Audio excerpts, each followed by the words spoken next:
What's up guys, welcome back to another disc golf video. If this is your first time here, welcome to the channel. My name is Michael Holt. You can call me Molt if you'd like to.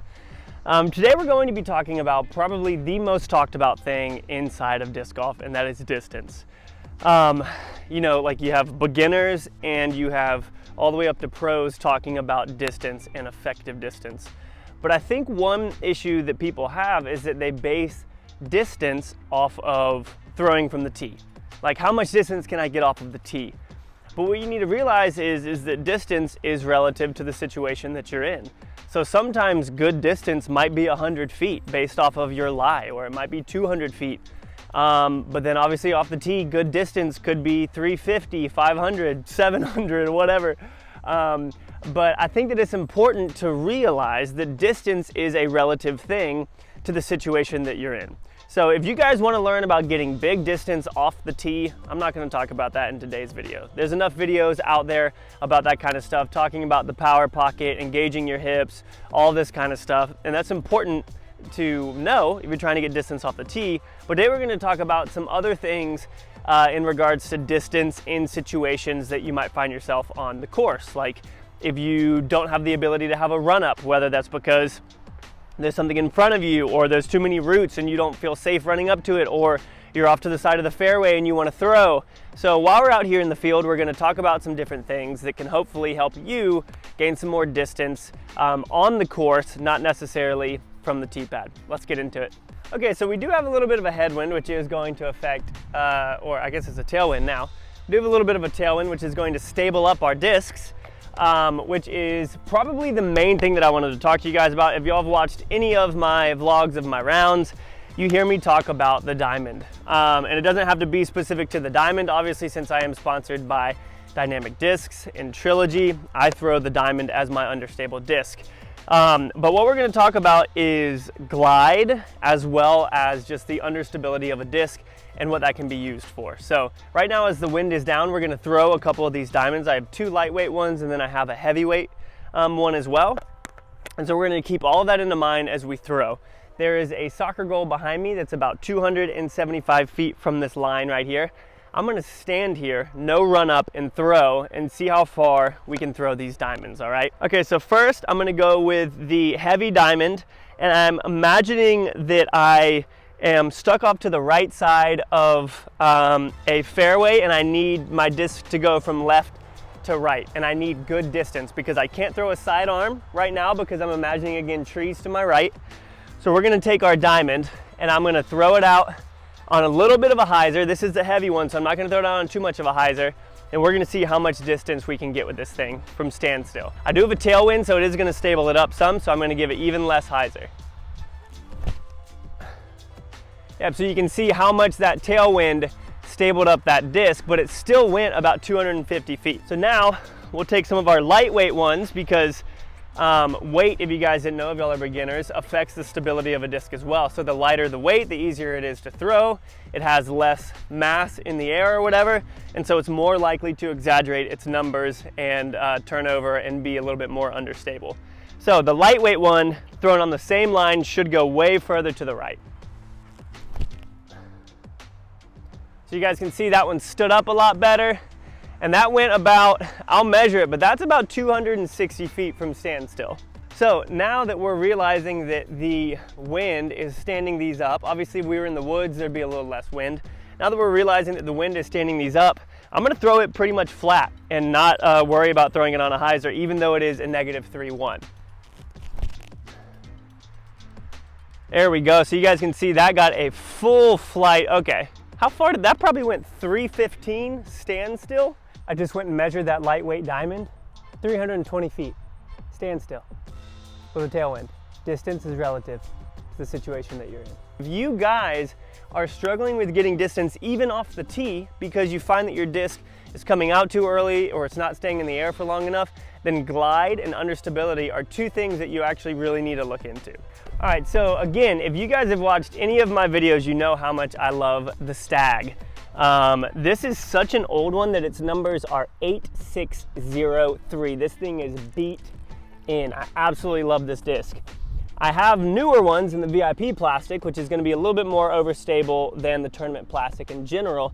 but this is an 8.6 -1 2. So obviously the original is 0.3 -1 2. This is going to be more stable though because I've never thrown it before and it's not as beat in as the other one. So we're going to take these discs as well, and we're going to throw again understable, lighter weight on an anhyzer this time and try and get that full flight from a standstill.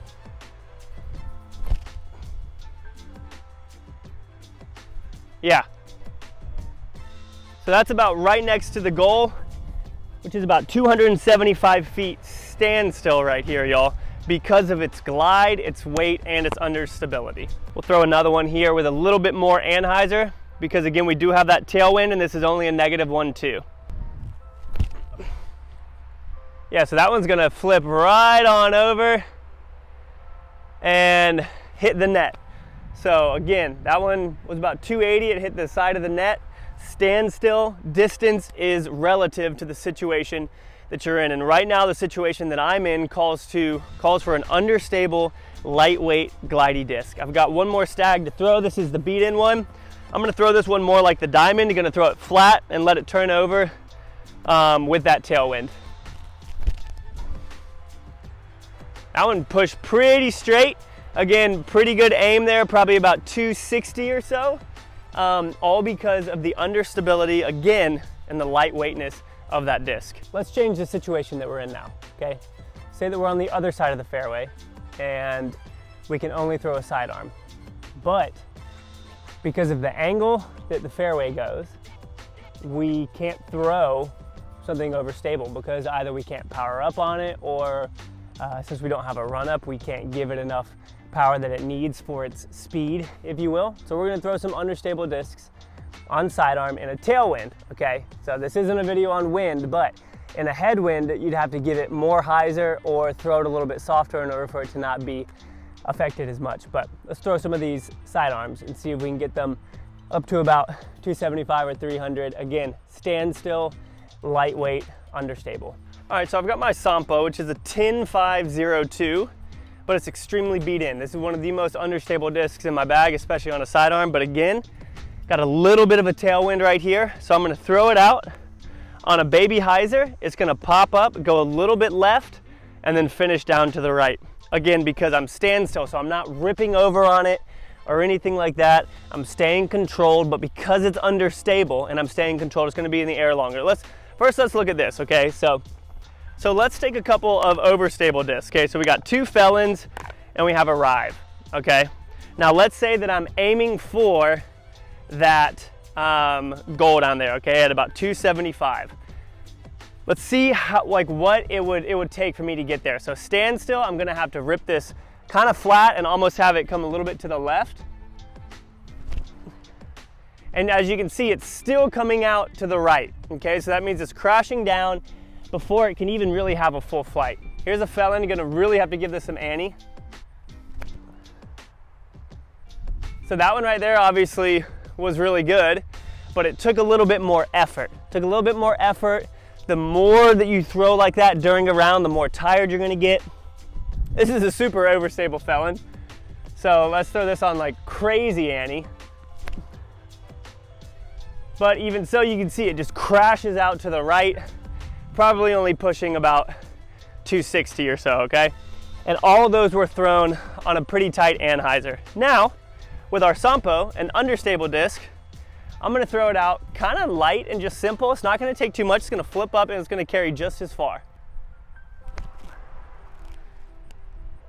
So the tailwind actually stabled it up a little bit there, but as you guys saw, I did not throw that disc that hard at all, and I threw it out on a hyzer. So if we throw this underworld on a baby hyzer, so not as much as that one, we'll watch it stand up and push straight.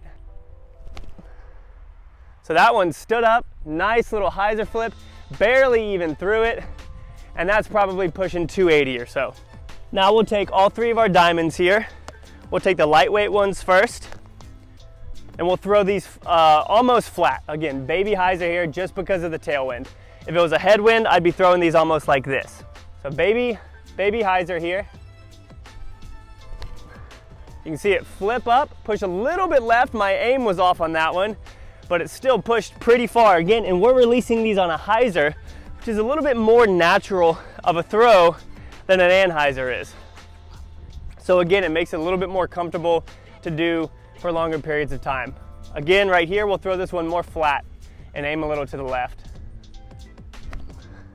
So I gave that one a lot more snap, but you can see that full carry on that lightweight diamond going right into the goal, so that's about 280 at the back. Now we've got a heavyweight diamond, and I'm gonna actually try and rip this one. Okay, so stand still, rip. Obviously still want it to be controlled, but I am gonna give this one more power, and we'll see how much further this can go, because we gave those overstable discs a lot of power.